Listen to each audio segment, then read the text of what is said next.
এরকম না। আমার সব বান্ধবীরা প্রেম করে, সবার বন্ধু বান্ধব আছে, বাট আমার সাথে কেউ প্রেম করতে চায় না। আমি কি দেখতে অসুন্দর?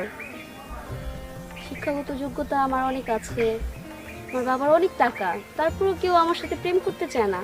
বুঝলাম না কেন করতে চায় না।